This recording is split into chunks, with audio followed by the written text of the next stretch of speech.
everybody. Welcome to this talk on mental wellness during the COVID-19 isolation. I feel really fortunate to partner with FirstUP, an amazing organization out of Philadelphia. I've known them for many, many years as I guess I'm an extended family member or an in-law. I'm not sure exactly how you describe me. But as all of this COVID isolation was beginning to build up and we all started dealing with this, they approached me about this idea of giving a talk on mental wellness and how do we stay mentally well during this time that's really unprecedented. So I feel really fortunate to come together with this amazing organization. And so that's what we're going to talk about today, mental wellness during the COVID-19 isolation. And my name is Dr. Aaron Brennan. I'm an assistant professor at Drexel's College of Medicine in the Department of Psychiatry, where I lead up a team and a center where I do a version of cognitive therapy called recovery-oriented cognitive therapy. And really this idea of helping people get back to living the life that they want. So with that, let's get this party started. Little caveat to begin with, this is a community talk. I hope this is really helpful. I hope people take stuff away from this. This is meant for informational purposes. It does not constitute any type of formal treatment from myself, FirstUP, Drexel University. Also, I've been finding I need to say this more frequently, that I have no financial conflict of interests. I'm not getting anything from this. And so just so you all know. Okay. So while we're all sitting here and talking and seeing all of our friends who we may not have seen for a really long time, I think it's important to start this whole talk off by putting it into the context of that we are living in a really unprecedented time. This is absolutely weird. And I know that is a highly technical doctor speak, but this is such a bizarre time. Nobody has seen this in their lifetime. In fact, my old boss is 99 years old and he wasn't even alive during the Spanish flu. So just to really put this into context that we have never seen this in our lifetime, there are laws that are being used that have never been or have only been used one other time in our nation's history. So just to understand that this is weird. It's an unprecedented situation and it's highly uncertain. We have no true understanding of what to do, how to handle it.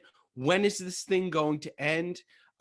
Anybody who says that they have the answer clearly doesn't know what they're talking about, right? Because nobody has a really solid answer of when schools are going to open, when we're going to be able to go back to work, any of those ideas. You watch the news in the morning, it's different by the night. That's the definition of uncertainty.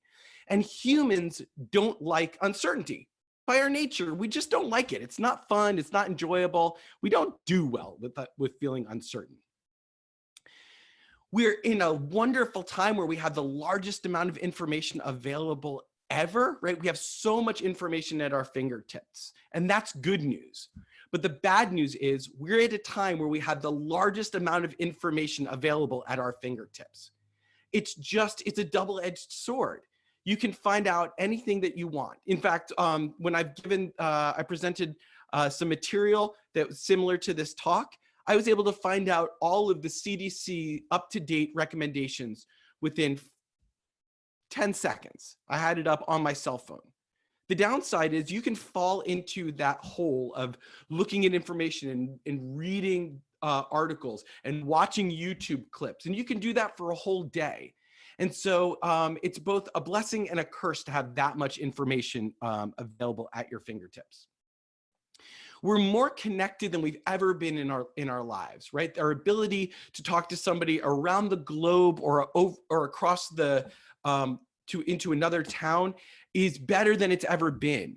And yet there's ways in which we can feel more isolated than we've ever felt in our life. And this is the context within which we are dealing with this isolation. And we have no clear understanding or clear ending in sight for this. And interestingly, I wrote this slide a month ago when I gave one of the first talks like this. And that line is still accurate. A month later, we still have no clear understanding or end in sight. We have ideas, people are talking about it, but we all know in our hearts that that could change at any moment. And that can lead to a high level of suspiciousness. Many of us don't really trust some of the other people. Some of us don't trust the people in charge. Some of us don't trust the people who don't trust the people in charge. And so it leads to this sense of suspiciousness, which is a natural reaction that we can have to uncertainty and times where we feel scary. If we summarize all of this together, what we're talking about is a lot of anxiety. We're feeling uncomfortable and scared. And anxiety never has us make better decisions. And so what we want to do is think about, what is a guide to mental wellness? What are the things that we can predictably do in this unpredictable time to remain well? And come out the other side of this with maybe some new traditions, maybe some new ways of being that are actually better than when we went into this.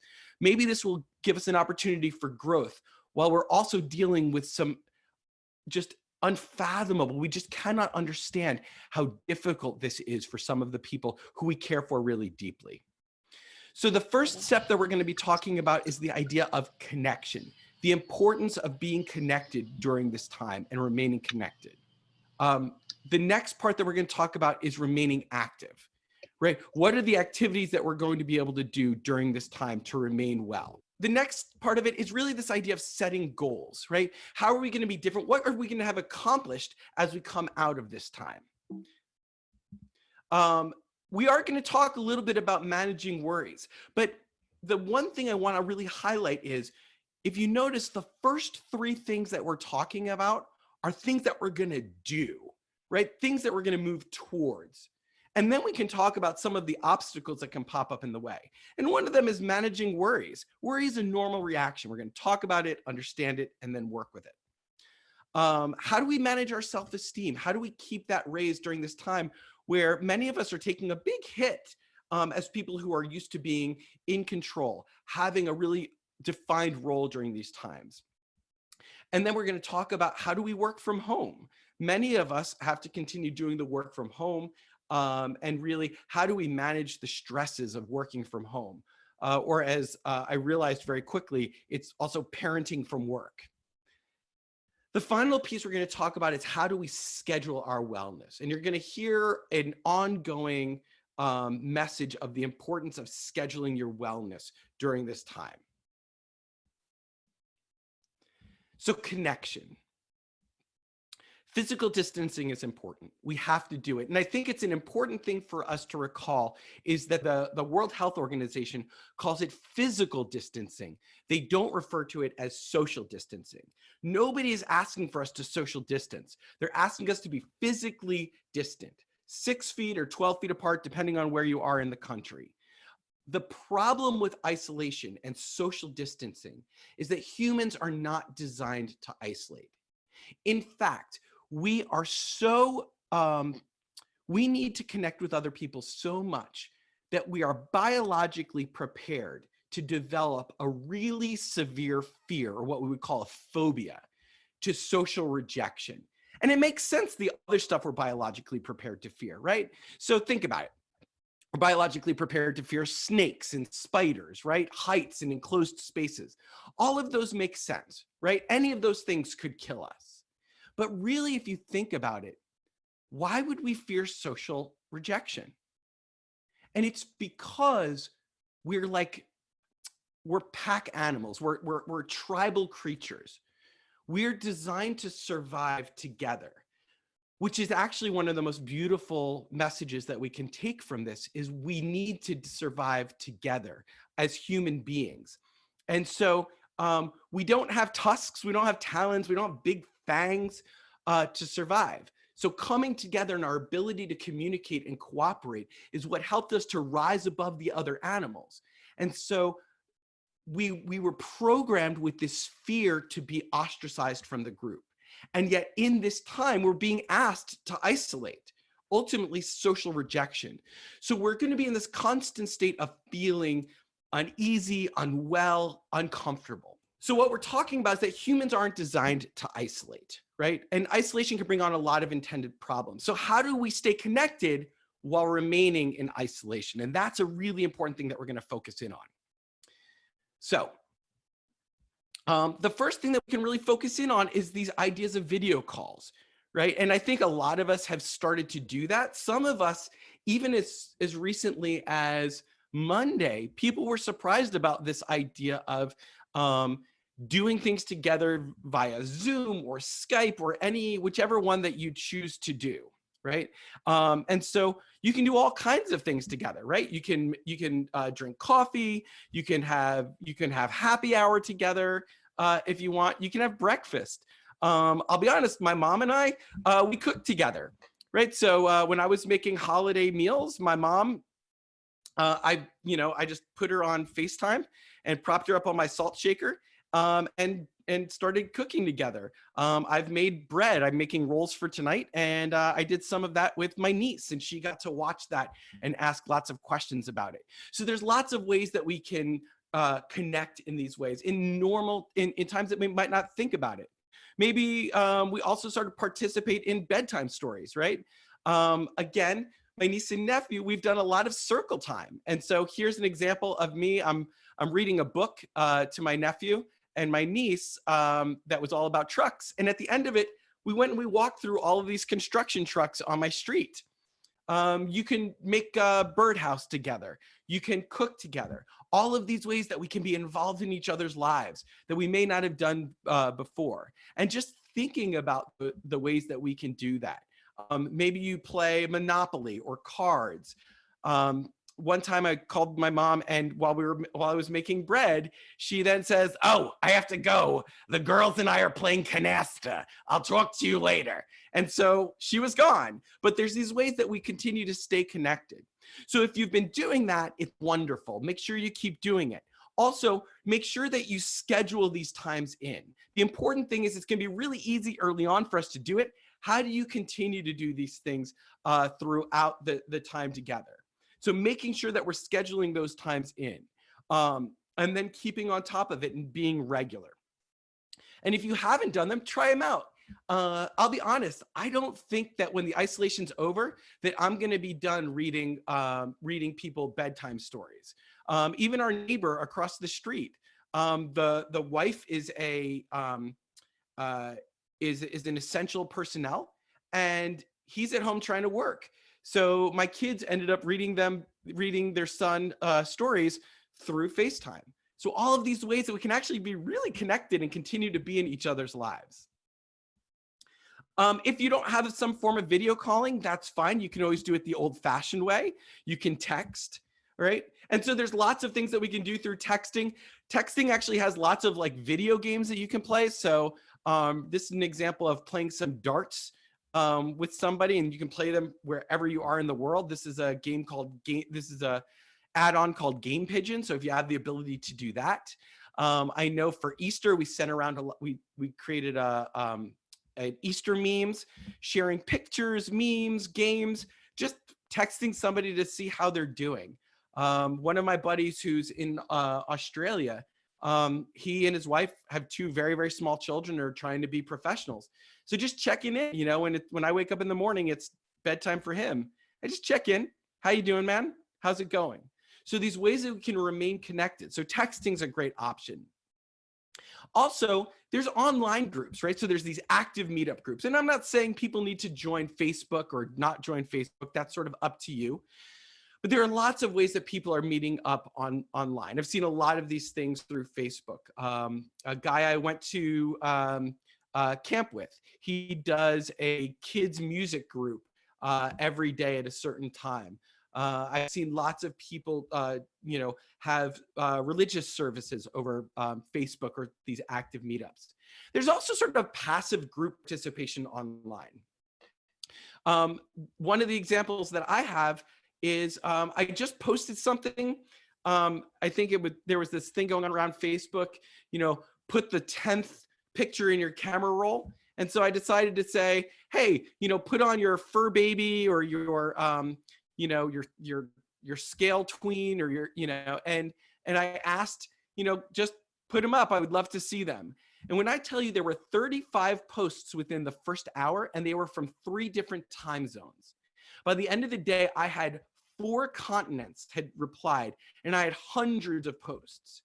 So we're hungry for these types of connections. And so there are these nice passive ways that you can participate in it and do these. I think I've seen I Spy, I've seen Picture Uno. There are these wonderfully creative ways that people are doing it. And they're just lovely ways. I share a lot about the bread I've been making. So my people who know me know I'm doing a lot of bread making. Then the other form of connection is the idea of in-house connection, right? So if you're in a home where you're living with other people, making sure that you have time together. It might seem sort of like, why would I have to schedule time together? We're stuck together. But, having intentional times to come together. So in our house, we do the news. I think we're doing a little bit less news now. Then we do Jeopardy. There are certain times where we go for walks. There are certain times where we go to the creek, all socially distancing. So please don't get worried. We've started making Saturday game day. So right around 3 o'clock, we might play video games or a board game together. And it's a really fun time to intentionally come together and have that connection in-house. Many people I know are spending that time pursuing more spirituality, right? Having those times being really purposeful. And then just as important, scheduling your time alone. You are stuck in the house with these people. And so it's important to say, what are the times that you want that are going to be your own time? Maybe there's a night a week where you go, okay, kids, you're on your own. We're going to go and rest, or going out for a walk together, or doing those things, but scheduling time together and then time alone as well. Connection, though, is going to be the whole ball game. We are all in this together. So make sure that you maintain your connection. And before you move on, think about the people in your life, the people you know who are going to be possibly not having a connection. Right? And reach out and find those people in our community who may be feeling alone, might be struggling, and might be missing a lot of that connection, and seek those out and figure out ways to help them to connect. Because we're all mentally well. We're mentally well when we're all mentally well. This is a team sport. We're all in this together. So making sure that we're reaching out to find that connection with other people. And if you come up with another creative way of connecting, please pass it along. They're super fun. And they've been, I think, some of the things I've been most excited about. So the next sort of marker along the way of mental wellness is about activity. Remember, it's exactly as everybody always told us, busy hands are happy hands. So the good news is this isolation provides many of us with a lot of extra time, right? We have more time on our hands than we may have ever had. I remember the first weekend after the isolation began and we weren't taking people to play practice, we weren't taking them to swim team practice. We woke up, I think we had everything done by 7:30 a.m. and we were like, what do we do now, right? There was nothing else to do, right? We have lots of time on our hands. And that's a great, great thing. The bad news is this isolation provides us with a lot of extra time. We have a lot of extra time on our hands. So there's a lot of time where we're going to be going, I'm bored, I don't know what to do. And so it's going to be really important that we're intentional in the way that we're using that time. Many of us are accustomed to being highly scheduled, working long hours, helping other people out, having a lot to do. I met this beautiful woman who was 90 years old, and she opened up her synagogue every day, and that was how she occupied her time. And so a lot of these things have instantly evaporated. Many of us didn't even have the opportunity to plan for the end of our activity. Right? It was, I can talk about Pennsylvania. Thursday, we heard the schools are closing. Friday, we were in isolation. And so it was really jarring for many of us. And so many of us are unaccustomed to being, to not having this really high schedule. So it's important that we really think about scheduling the activities. Humans are at their best when they're engaged in 3 types of activities. We need pleasurable activities, right? All work and no play makes Papa Smurf a dull fellow, right? And so we need the fun things in our lives. We all know the person who works and works and works and works and works, and they get burnt out. So making sure that while all this stuff is going on, that we're scheduling in some fun stuff, games, hobbies, things that you want to try out, right? Maybe knitting, whatever your things are that are really fun. The opposite is true too. It's really important that we have masterful activities in our life, things that make us feel proud and meaningful. There's a wonderful line from Shakespeare, where Shakespeare writes, if all the days were holidays, right? If every day was a holiday, to play sports would be as tiresome as to toil, as to work. So if all the days were holidays, to sport would be as tiresome as to toil. So we need these masterful things in our lives. They might be chores, right? Getting that stuff done around the house that you really want to get done. It might be exercise. It might be work that you want to get done. Maybe there was an article you wanted to read. Maybe there was a course that you wanted to take. So it's important to schedule those things in as well. And again, social activities. We are social creatures. And so time with other people, whether it's this way or whether it's in the house with people. But it's a lot like the fluids in our car, right? You need gas, you need oil, you need antifreeze, right? In order for the car to run well. And so if you're feeling unwell, if you're feeling not good, paying attention and keeping track of these things and seeing, am I just working really hard and not having a lot of fun? Am I having too much fun, but is there nothing really masterful that makes me feel good? And then scheduling these activities makes them more likely to happen. And so it's really important that one of the takeaways is figuring out what's the mixture of activity in your life. So the next of our markers along the way is this idea of goals, right? What are the things that we want to do, right? How are we going to feel productive during this time?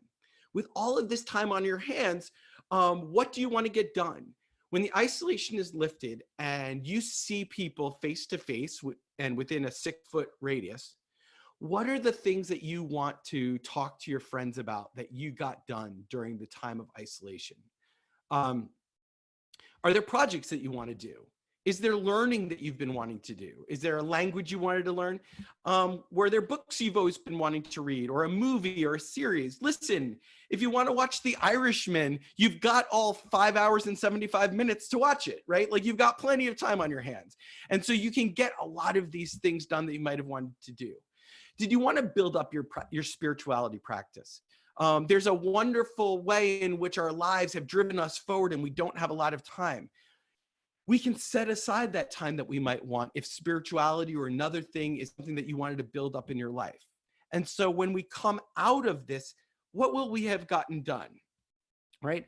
That was our office before, and this is what our office looks like now.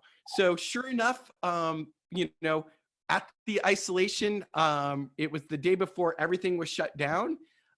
We went at like 7 in the morning to Home Depot. It was before we were being told to stay in. We got a couple cans of paint, and I think by 2 o'clock in the afternoon, the office was completely redone. And then we reorganized it, which feels really nice, especially because I'm now living on webinars.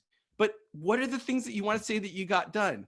How, and also thinking about how, when you accomplish your own goals, when you set a goal and you accomplish it, does it help you feel a little bit better? I think we can all, relate to the fact that like getting a couple of checks in the win column would feel nice right about now. Many of us are starting to feel like we're not getting that stuff done the way that we can, see the product of our work. Whether you're, if you're, working in a classroom, and you get all of the kids, the whole room set up, and you see the kids respond with lit faces, right? Whether you're working in the administration, and you set up this whole big thing to support your staff, and you see it come to fruition. A lot of those things have been robbed from us at this time, and we don't have that to sort of help us get those wins. So if we set these goals that we want to do, these little things, and mark it off our list, it helps us feel like we get another sort of, like I said, another W in the column, right? Another win. So that brings us to the idea of worry, right? So let's think about worry in the isolation. In times of uncertainty, I think we need to understand that worrying is natural. And the way I'm going to talk about worry is a really specific way. Worry is a mental behavior that we engage in. Worry is an attempt for us to brace for this negative future, right? It's almost like we're bracing for the crash. And so worry is trying to prepare for the future, but we actually don't prepare for anything. And it actually can increase our anxiety and then by extension, make us worry a little bit more.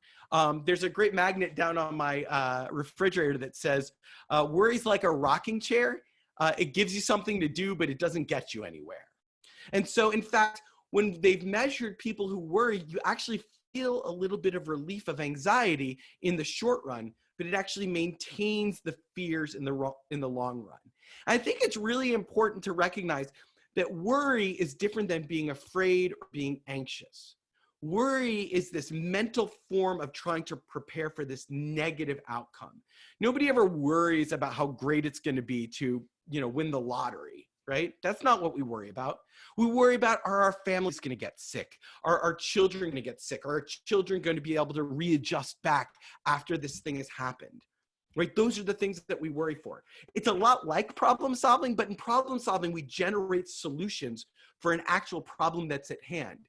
But in worry, we just prepare by generating a lot of problems. And so it ultimately makes us more anxious. So the first step in sort of tackling or getting worry sort of under check a little bit, if there's a way to do that, if that's what we're going to do, is to recognize that you're following the instructions of the professionals. And I think that's an important thing to recognize. And if you're not following the directions of the professionals, follow the directions of the professionals. If I see somebody at Wegmans without a mask on, you are going to get the nastiest look from underneath my big old mask that I have. So follow the instructions. They're important that we follow them. And there's There's like, I think 6 or 7 things, stay 6 feet apart. If you're sick, stay home. If you have to cough and sneeze into your elbow. And there's just a series of others, limit the amount of times that you go outside and do those things. It's important to recognize that the instructions of the professionals of the CDC and the World Health Organization is designed to reduce the likelihood of contracting the virus. Here's the bummer. It does not stop the chance. We don't have any ability to completely stop the chance of getting ill. So there is still a chance, but what we're saying is reducing the likelihood of this happening. And that's what you're doing when you're following what the professionals are doing. So give yourself a pat on the back. You're doing it, right? Win for you. If you've done those things, if you've stayed at home, if you stretched your food and not gone back to the grocery store, you're doing what they're asking you to do. And that's really important. The other thing I'll tell you is this. They really want you to know what to do. So you don't need to go on, Google. There's not some like hidden Google doc that tells you what's going to really keep you safe. Like it's all out there. You do CDC, COVID, they'll tell you everything they want you to do. So those are the things you need to do. No need to remind yourself, I'm doing what they want me to do. I don't need to worry if there's something more that I could do. And in fact, some of that worrying has actually gotten people pretty sick. So the next steps are going to be the ones that get uncomfortable, because what I found is the best way to deal with anxiety is that you're going to feel a little uncomfortable during that process. So the first step of it is this idea of practicing acceptance. When I talk about acceptance, we're not talking about accepting that it's okay to get ill. That's not it at all. But there's a freedom in accepting that there is a chance that you, a loved one, might get ill. And I'll be honest, I'm sure probably, I think there's 197 people on right now. And my guess is that many of us have been touched by it. Many of us have had friends or loved ones who have lost somebody to COVID. And it's really scary. And I think when I was exposed to the first COVID death that I knew about, it got me really upset. And I'll be honest, I called my mom and I asked her to be more safe because it was really a scary time for me. And so that acceptance and understanding that our loved ones can get ill, we can get ill, and accepting that it might happen, it actually starts to free us up a little bit so that we can do what we need to do better. Because remember, worry and anxiety focus us in on what we think is going to be dangerous. It doesn't focus us in on what actually is dangerous. Our brains are designed with a simple principle in mind. It's better to think that there's a lion in the bushes and be wrong than to think that there's no lion in the bushes and be wrong. So as a result, we're constantly looking for these dangers, but we might not be seeing the dangers. So practicing acceptance, sitting there and feeling the discomfort and the sadness and the pain that people we love might get ill, that I'm doing the best that I can. And if I get ill, it's going to feel really bad. And it might get really scary. And I might go into the hospital. And all of those things can happen. And I need to accept that that's a part of life. And once I accept it, I don't need to keep trying to run away from it. I can then focus in on the 7 things I'm supposed to do. And I can become a little bit more creative on those things that I need to do. In accepting it, I've really become very good at stretching out, along with the rest of my family, the food that's in my house. So we went 14 days without going to the grocery store. That's not a bragging thing, but it came from us really sitting here and going, okay, we weren't worrying about getting ill. We were focused in on how do we do what they're asking us to do. So sitting with it, spending some time with it, and understanding, yes, I'm doing everything I can, and there's a chance that I could become ill or somebody I love could become ill, and I'm going to deal with it when it happens. The next part of it is about practicing mindfulness, right? And so mindfulness is this ability for us to take almost like a nice little break. It's like a timeout. It's like a vacation, right? Imagine the times where maybe if your kids are really loud and stuff like that, and you go, 1 second, I'm going to go up to my room, or if you're working in a room full of really loud kids, and it's all of a sudden your coffee break comes, and you have a moment, somebody comes in and relieves you, and you go out and you sit there and you drink your coffee and you just hear the traffic drive by. That moment of, it's a timeout. And what mindfulness does is it stops us from chasing after all of these thoughts that are in our mind. So what I'd like to do is I'm going to invite us really quickly to try something with me. So I've never done this via Zoom, but we'll try it anyway.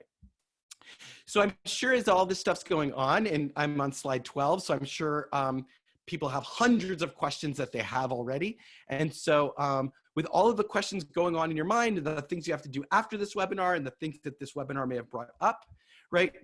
I'm sure that stuff's going on.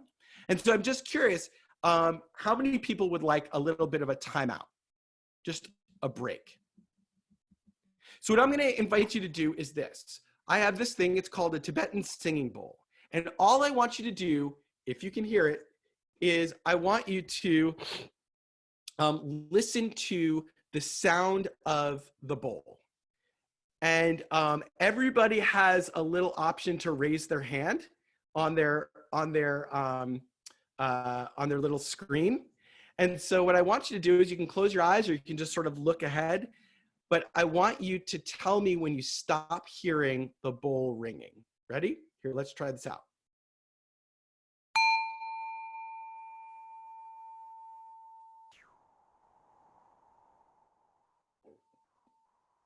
Very cool. This is super fun. Okay, let's try it again. Ready? 1, 2, 3. Ready?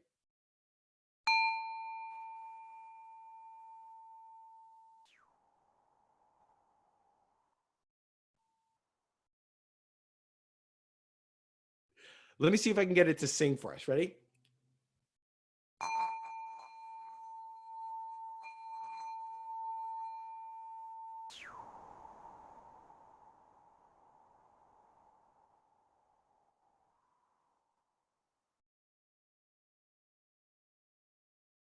So I'm curious, while we were doing this, how many people's attention was on the bowl?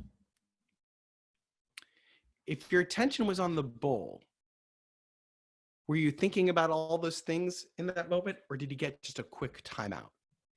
And that's the first step into trying mindfulness. So the good news about mindfulness is this.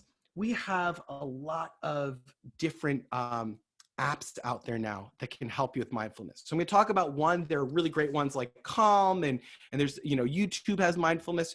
There's a great app. I have no financial interest in this app whatsoever.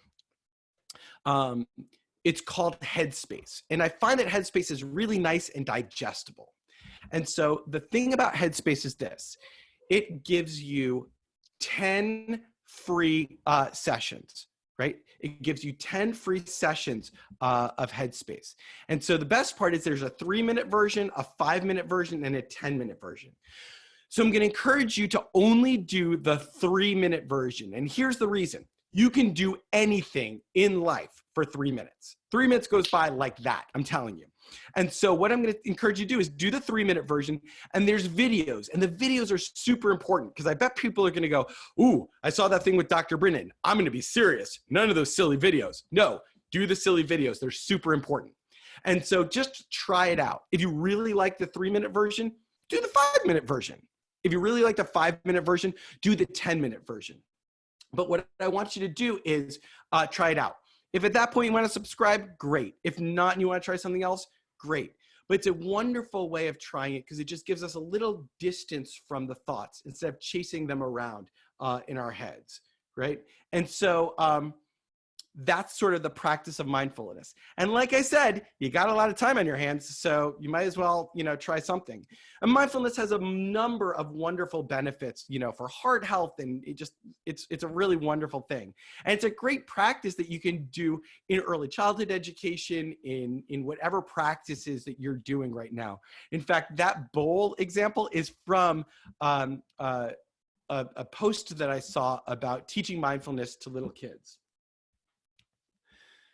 So the next step in sort of managing worry, I know this is going to feel like sort of circular logic for some people, is connecting with other people. Worry loves for you to be alone. It's the time where you listen to worry the most. And worry is kind of like mean like that. And so connect with other people. If you're feeling really worried, call someone. I got to tell you, one of the times, I felt very fortunate throughout this whole isolation, was a time when my mom felt really worried. So she reached out and she said, I'm feeling really worried, Aaron. And I went for a walk, and I think she was just in her house. And in that time, we were able to connect. And that's a way of getting it all out of your mind. So feel free to reach out, connect with the people that you love in your life, connect with friends. They might be feeling worried too, and may not have the courage to reach out to somebody else. And the last strategy is about sitting with your worries, which might sound absolutely bananas to try, right? But one of the things about worries, and one of the things about thoughts in general, is understanding that thoughts are not sticks. Thoughts are like boomerangs. A stick, when you throw it away, it stays away. But thoughts are boomerangs. The harder you try to throw that thought out of your mind, the harder that thing comes back and gets you. And so the more we try to throw the stick with our thoughts, the more it's going to come back. You don't want to wallow in it, but just taking some time to sit and really think about it and go, okay, it's a little like acceptance. It's a little bit like mindfulness, but just sitting there and let yourself feel the feelings. It's okay to feel feelings. So that brings us to self-esteem. I think one of the things that will be important for us all to recognize in this time is that this experience is going to take a toll on our self-esteem. Even those of us who feel the best about the work we do, many of us have been robbed of the ability to do that work. If what you do the best is greet those faces early in the morning with a wonderful song, if you help that mom feel comfortable about leaving her son in your room, if you greet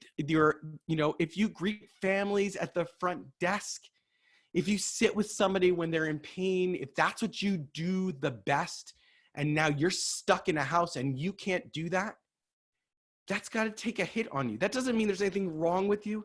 It means that we're not designed for this, right? It doesn't mean we can't be successful. It's just not what our original design was.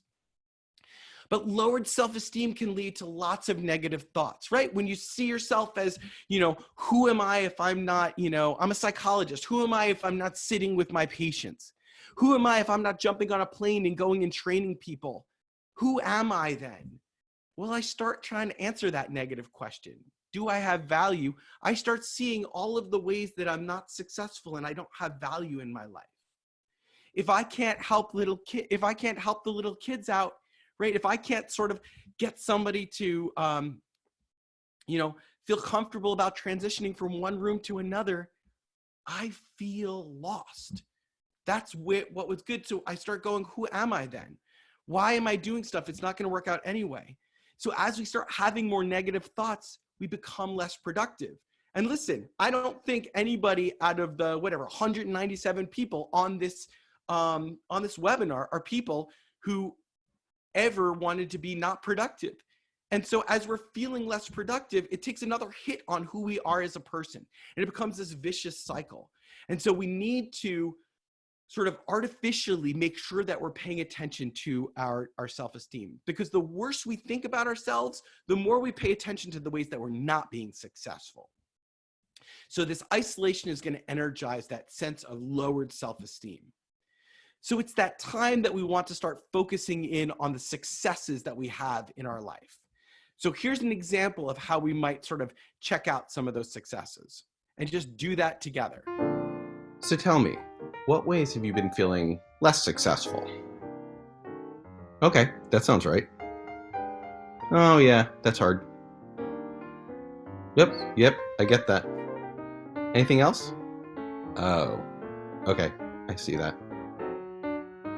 What about things that you feel you're doing maybe more successful? Some of the wins you've had. Oh, really? That's very cool. Oh yeah, that's important. Trying to stay out of the grocery stores. Oh, I bet she loved that. Oh yeah, who hasn't tried to do that? That's cool. If you have any tricks, let me know. So I know right now you feel like there's nothing that you're doing well. But what do you see on this list?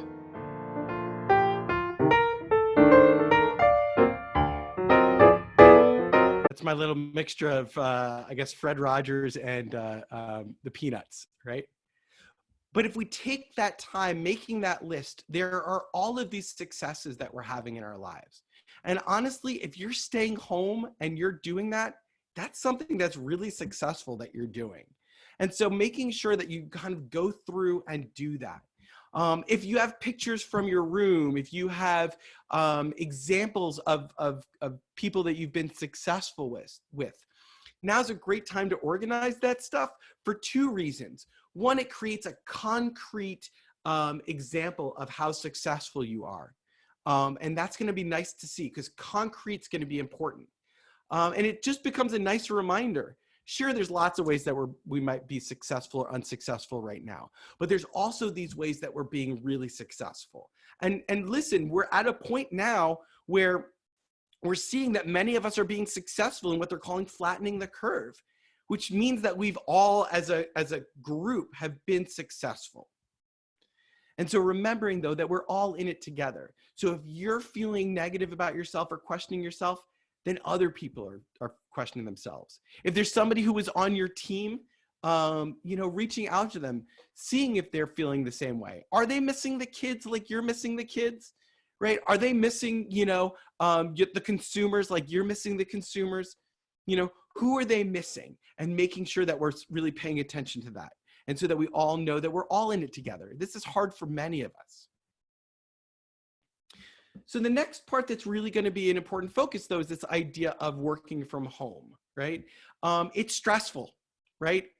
We're not really working from home. We're kind of, for many of us, parenting from work, right? And so we start asking questions like, and we may still feel that anxiety. So some of us have gotten used to it going, oh, everybody's working from home, right? But also recognizing, people might be, if you're feeling anxious, like, what are they going to think if my kids come in, right? I don't know if people have been able to hear this during this webinar, but my dog has lost her mind and barked at the top of her lungs 3 times during this webinar. It happens, right? Things happen while you're working from home, right? Like what if, what if my kids need me in the middle of a call? What if the water heater goes and I need to replace it? What if they rip the electric off the side of your house? Well, it all happens. These have all happened to me while working from home. And so it happens, right? We laugh about it, right? Understanding that everybody knows that you're working from home. This isn't like a big secret of like, ooh, I don't want them to know I'm working from home. They know. They know you're working from home if you're continuing to work.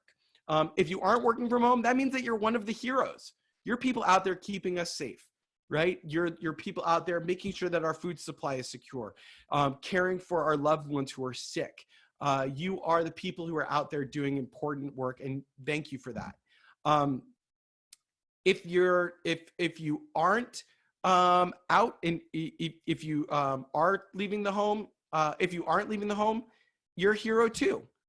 You're at home and you're making sure that while you're sacrificing, you're making sure that the rest of the people remain well. And you may not even be in a population that is susceptible, that is most at risk. And so if you're doing that, that means that you are experiencing discomfort so that others might be safe. And there's nothing more courageous and heroic than that. And so in that, we just sort of laugh, when these things happen. But it's going to be important that we schedule our wellness.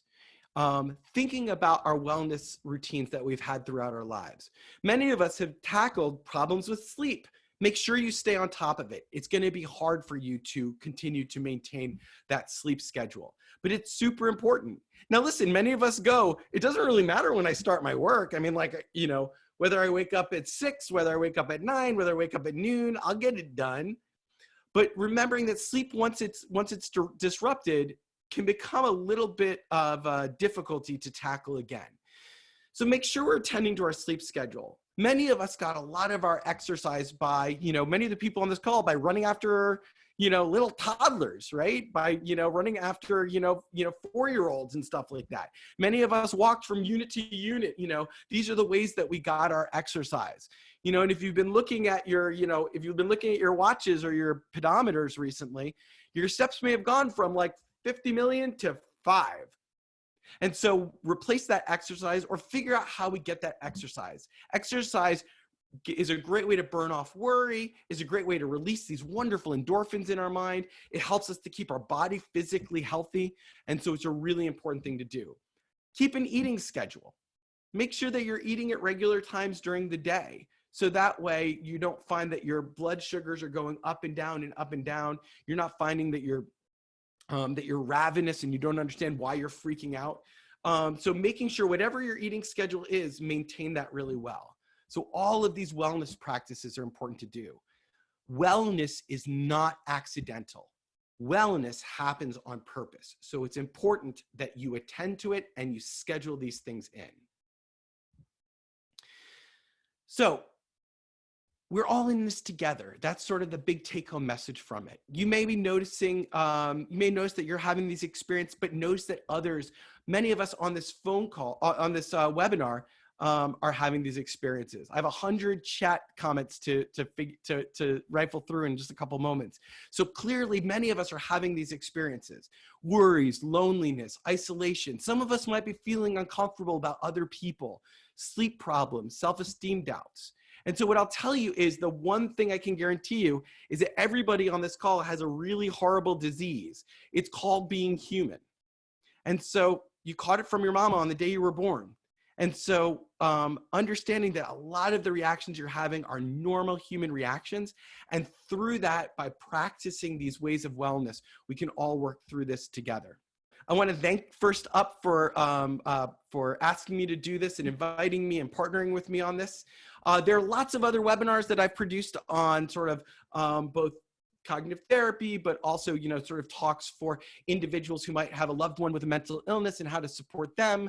Other wellness ones. This will be posted as soon as I can sort of edit it and sort of do all that work, which I'll do pretty quickly. So it will be posted, and then I think Lisa will get that out to everybody to let them know. There are other webinars on mental health, supporting families, and cognitive therapy. Again, my name is Aaron Brennan. I'm an assistant professor at the Department of Psychiatry in Drexel's College of Medicine. And I thank you guys. With that, let's open this up to any questions that people might have. So, Aaron, Dr. Brennan, can you hear me? Yeah. It's Yes. Christine Haley Brennan. If anybody else has time to stay, a thought on time, like scheduling time, kind of like because there's this boredom that's involved, right? What about the feeling of I'm so busy and I don't feel bored and I'm not sure how I'm going to find time? That's a really Does that great make sense? Okay. Yes, yes. That was from some chat. That's what I wanted to capture that. Thank you. Okay. What a great question. You're really smart, and it's good to see you on this webinar. I don't get to see you enough.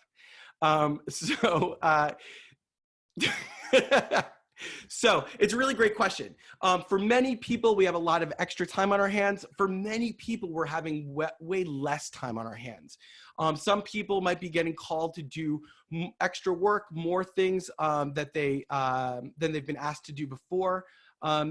Like I said, many people are now juggling. Congratulations, if you always wanted to be a middle school teacher, you're a middle school teacher or a high school teacher now, as well as trying to do your own job. And so those things can happen. And I think one of the things is this idea of scheduling your time away. And it's actually very much the way that we would talk to you. We would all talk about scheduling our time if we didn't have the isolation, right? So there's a lot of these things. The problem is that door there leads me right to all the bedrooms in my house. And so when I leave that door, I'm not that far from my office. I don't have a door that I can close where all of a sudden I'm away from the office. And so one of the things that we can do is make sure that you schedule that time for being down. And I'll be honest, I am absolutely the worst at that. And so I think it's an important thing to, Mrs. Brennan there did a great job. She's asked me before, we talked really seriously right around my birthday about how do I step back in times? How do I schedule that off, right? I'm doing this webinar. I do a webinar on Monday and Wednesday for a type of cognitive therapy that I train people in. And so how do you schedule it out? And that's important. Saying that tonight we're having, Impossible Meat burgers and buns. And, tonight everything turns off for me, right? I'm done. And that's it. And so figuring those times and scheduling them in. They might not seem really fun that it's not spontaneous, but we were never spontaneous creatures. It's not what we do. Other questions that people have? Dr. Brennan, can I ask you a question while we're still on?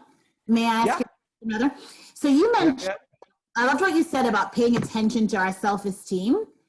And one of the examples you gave for how to do that was to focus on our successes. Can you hear me?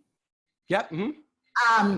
Are there other ways that we can have people doing that right now, especially because most of us are isolated? How else do you pay attention to your self-esteem when you're not in social settings as we're used to being? Right. And so I think sometimes taking that inventory can be really helpful, that sort of inventory and that's sort of what we're talking about. And also sort of acknowledging the things that we feel like we're not doing really well right now. And just to take a moment to go, okay, yeah, here's the things, because until you say, oh, these are the things that I really these are the things that I'm not doing well, until you sort of acknowledge like, yeah, I really feel like I'm stinking that one up.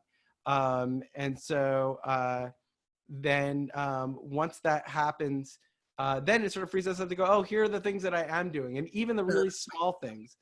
And then I think also sort of planning things that are enjoyable and savoring them, but also I think the goals help with self-esteem, because we've got this sort of like list of stuff that we want to get done, and I don't know, Christine, if you can speak to it, but like when we put the last book back in here, and I think more importantly, stopped putting books back in here, we felt awesome. We were like, crushed that, right? And every time we come up here, we feel good that we got that thing done. And so just thinking about those things is, identifying those things that you want to accomplish and doing those things. Because I think what happens is when we feel down, we don't want to go and do things. So as a result, then we don't do them. So. Right. Thank you. You're welcome. You're welcome. Thank you guys so much. Please be well. Please be gentle and compassionate with yourselves. This is a really, I keep saying it's a weird time, and I know that doesn't seem like the most technical of terms, but it is such a different time for us. And so please be gentle with yourselves. Please be kind with yourselves and those around you, and be well.